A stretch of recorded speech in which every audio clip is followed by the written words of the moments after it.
میں نے شاید کبھی یہ حدیث پاک عرض بھی کی ہوگی، درۃ الناصحین شریف میں اس حدیث پاک کو نقل کیا گیا ہے کہ اللہ کے پیارے حبیب ارشاد فرماتے ہیں کہ میری امت پر ایک ایسا وقت آئے گا۔ دیکھو آج وہ دور ہمارے سامنے ہے، اگر آپ غور کرو گے سنجیدگی سے کہ سرکار نے فرمایا کہ میری امت پر ایک ایسا وقت آئے گا، ایک ایسا زمانہ آئے گا کہ میری امت علماء سے دور ہو جائے گی، علماء کے قریب بیٹھنے میں ان کو تکلف ہوگا۔ اور میاں آج تو دیکھ لو جہالت کا یہ دور دورہ کہ کتنے ایسے بھی ملیں گے کہ جاہل مطلق ہیں، امیر ہونے کا دعویٰ، اور عوام کو نصیحت کریں گے علماء کے قریب نہ جاؤ، ان کے قریب جانے سے فائدہ نہیں، یہ بے عمل ہیں۔ میاں جو بے عمل ہیں ان کو چھوڑو، لیکن جو باعمل ہیں ان کے تو قریب جاؤ، ان کے تو قریب بیٹھ کر اپنے اعمال کی، اپنے معاملات کی اصلاح کرو۔ آج یہ درس بھی دیا جا رہا ہے، اللہ تعالی ہدایت نصیب فرمائے۔ علماء سے دور ہونے کے بعد گمراہی ملے گی، ہدایت کے راستے نہ ملیں گے، جہنم میں جانا ہوگا، جنت میں پہنچنا نصیب نہ ہوگا۔ دعا مانگتے رہو کہ اللہ تبارک و تعالی علماء حق کی ہمیں صحبت نصیب فرمائے، ان کے پاس بیٹھنا نصیب فرمائے۔ تو سرکار نے فرمایا کہ میری امت پر جب وہ وقت آئے گا کہ میری امت علماء کے قریب بیٹھنے سے گھبرائے گی، علماء سے دور ہوگی، تو میری امت پر 3 بلائیں نازل ہوں گی۔ سرکار نے فرمایا 3 بلائیں نازل ہوں گی۔ رفع البرکہ، ان کے رزق سے، ان کے عمر سے، ان کے کاروبار سے برکتیں اٹھا لی جائیں گی۔ آج دیکھ لو آپ، وہ ظاہر ہے، میرا خیال ہے شاید کوئی آتا ہو جو سکون و عافیت کی بات کرتا ہو، ورنہ اکثر تو وہی آتے ہیں کہ کاروبار میں برکت نہیں، رزق میں برکت نہیں۔ مجھے تفصیلاً اس میں نہیں جانا، تو فرمایا پہلی بلا یہ ہوگی کہ ان کے کاروبار سے، عمر سے برکتیں اٹھ جائیں گی، اور دوسری بلا یہ ہوگی کہ ان پر ظالم حاکموں کو مسلط کیا جائے گا جو ان کی جان، ان کے مال، ان کی آبرو کو برباد کریں گے۔ ظاہر ہے اس پر جو آپ پر ابھی 1-2 سال پہلے ہی وقت گزرا، ظاہر ہے اس پر تبصرے کی ضرورت نہیں ہے۔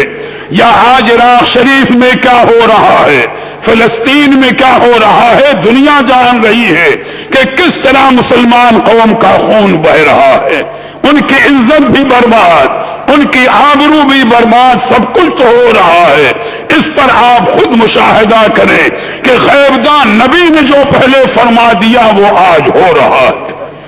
یہ دونوں بلائیں پھر بھی چلو کم درجے کی ہیں، بھئی برکت اٹھی یا جان و مال کی تباہی ہوئی، پھر بھی اتنی خطرناک بلائیں نہیں ہیں، چلو۔ لیکن تیسری بلا جو سرکار نے فرمایا کہ سب سے خطرناک بلا یہ ہوگی کہ یخرجون من الدنیا بغیر ایمان، یعنی ان کا لباس مسلمانوں جیسا ہوگا، شکلیں مسلمانوں جیسی ہوں گی، معاملات بظاہر مسلمانوں جیسے ہوں گے، لیکن مریں گے تو ایمان پر مرنا نصیب نہ ہوگا، وہ دنیا سے بغیر ایمان کے رخصت ہوں گے۔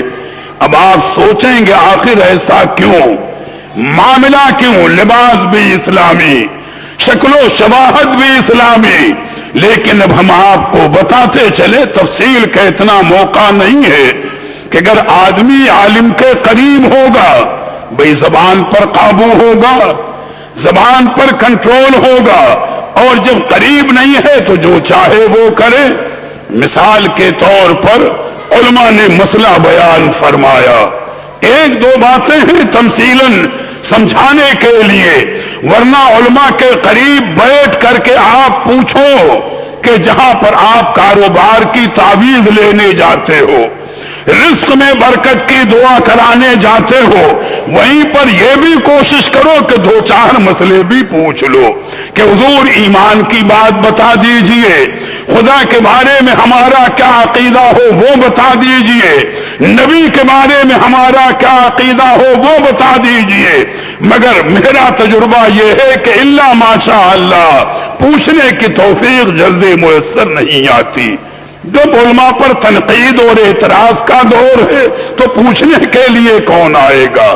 سوچنے کی چیز ہے۔ مثلا علماء نے مسئلہ بیان فرمایا، اس کو اب آپ سوچیں کہ کسی شخص کے کسی عزیز کا، لڑکے کا، بھائی کا، کسی کا انتقال ہوا، بھائی موت کا آنا برحق ہے، موت اپنے وقت پر آئے گی، اسے کوئی روک نہیں سکتا۔ آدمی کو صبر کرنا چاہیے، ضبط سے کام لینا چاہیے، لیکن بہت سے ناواقف اور بے صبر قسم کے لوگ کہہ دیتے ہیں کہ اللہ تعالیٰ کو بھی رحم نہیں آیا کہ فلاں کے جوان بھائی یا بیٹے کا انتقال ہو گیا۔ بظاہر تو لوگ سمجھتے ہیں کہ بیچارے پر غم پڑا ہے، اس لیے شدت غم میں اس نے ایسا کہہ دیا۔ تو چاہے غم کی شدت ہو اور چاہے خوشی کی زیادتی ہو، ہمارا غم اور خوشی دونوں حدود شریعت کی پابند ہے، قانون شریعت کی پابند ہے۔ تو اگر کسی نے یہ جملہ کہہ دیا کہ اللہ کو بھی رحم نہیں آیا، تو میاں یہ جملہ ہے کفر، کہنے والا کافر ہو گیا، ایمان رخصت ہو گیا، نکاح ختم ہو گیا، مرید ہے تو بیعت ٹوٹ گئی، پھر سے وہ کلمہ پڑھ کر نئے سرے سے مسلمان بنے، نئے سرے سے تجدید نکاح کرے اور نئے سرے سے کسی پیر کے ہاتھ پر، پیر کامل کے ہاتھ پر ہاتھ دے کر بیعت کرے۔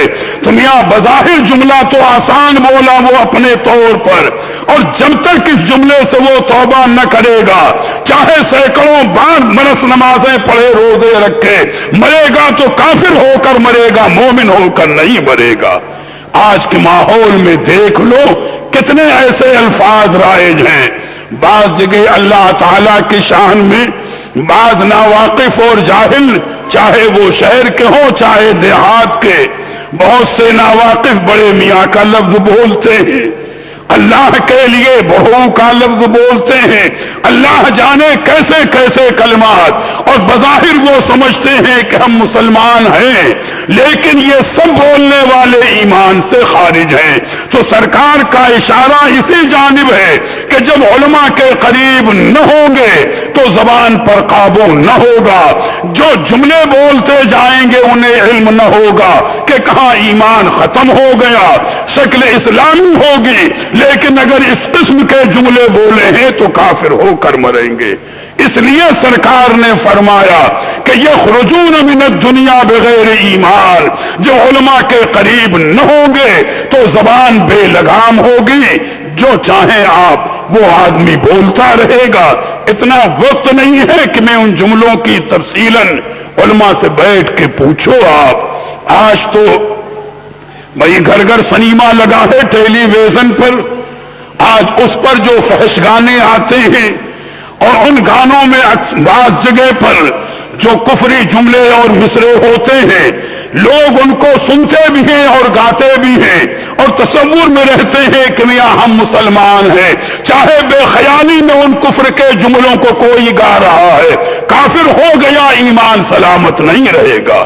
میاں فتنوں کا دور ہے، میں نے اس لیے بحث چھیڑی ہے کہ اب بھی وقت ہے کہ اپنے ایمان کی سلامتی کی دعا مانگو، علماء کے قریب بیٹھ کر کے مسائل کو سیکھو کہ کم از کم ہماری زبانوں پر ہمیں قابو رہے، اور غنیمت جانو کہ کسی سخت گیر عالم کا تمہیں ساتھ نصیب ہو جائے جو تمہاری دولت سے، تمہارے مرتبے سے، تمہاری طاقت سے مرعوب نہ ہو، جہاں پر تم شرعی غلطی کرو وہاں پر تمہاری پکڑ کر کے تمہیں راہ راست پر لا کر کھڑا کر دے۔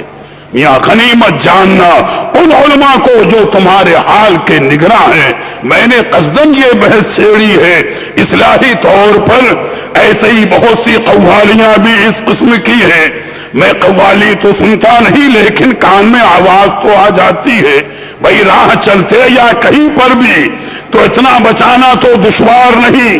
غالباً کسی قوالی کا مصرع یہ بھی ہے کہ صدمہ ہجر خدا سے بھی گوارا نہ ہوا۔